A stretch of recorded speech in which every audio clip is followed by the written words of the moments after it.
अब एआई के बाद कोड लिखने का जो महत्व होता है, जो इम्पोर्टेंस होती है, वो अभी शायद आप लोग को कम लग रही होगी as a student, as a fresher, या फिर आप 2 साल से अब अपने डोमेन में हो, मे बी टेस्टिंग में हो, मे बी डेवलपर हो, डॉट नेट में हो या फिर जावास्क्रिप्ट में, डज़न्ट मैटर। लेकिन आपको ये ज़रूर लग रहा होगा कि अब एआई कोड लिखते रहे तो हमारा क्या काम होगा अब? अपनी वैल्यू क्या रही?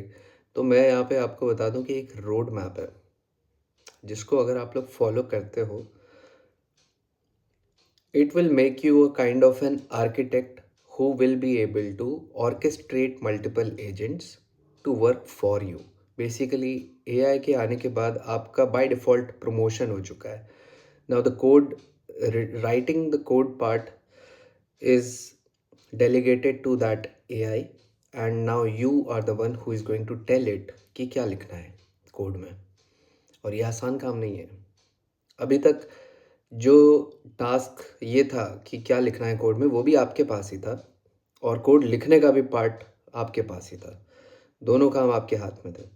अभी एक काम आपको ज़रूरत नहीं है वो लिखने की। वो जो ओवरहेड होता है कि सिंटैक्स ढूंढो, करेक्ट सिंटैक्स ढूंढ के लाओ, फिर इस कोड को लिखो, वो बर्डन जा चुका है। अभी डिलेमा यही है कि 90% ऑफ द टाइम जिसमें लगता था हमारा सॉफ्टवेयर बनाने में, वही काम छीन लिया गया हमसे।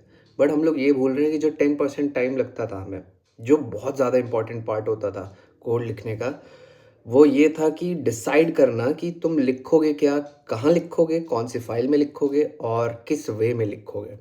तुम्हें लिखना क्या है एग्जैक्टली, किस डिपेंडेंसी को यूज़ करके, कौन सी लाइब्रेरी को यूज़ करना है, एपीआई को यूज़ करना है, या इट डिपेंड्स। आई मीन बहुत ही वाइड टॉपिक है ये, but anyway that's the decision part.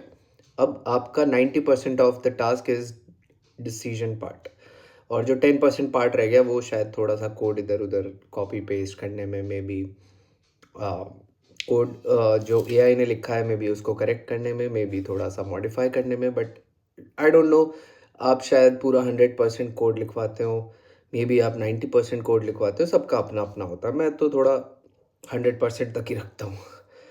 But anyway, the point is कि आप जो 90% या 100% डिसीजन मेकिंग रखते हो अपने हाथ में, उस डिसीजन मेकिंग में आप क्या करते हो, आप किस प्रोसेस के थ्रू जाते हो, क्या थिंकिंग रखते हो सॉफ्टवेयर को लेके, अपनी प्रॉब्लम स्टेटमेंट को कैसे ब्रेक डाउन करते हो और उस सॉफ्टवेयर को कैसे इम्प्लीमेंट करते हो।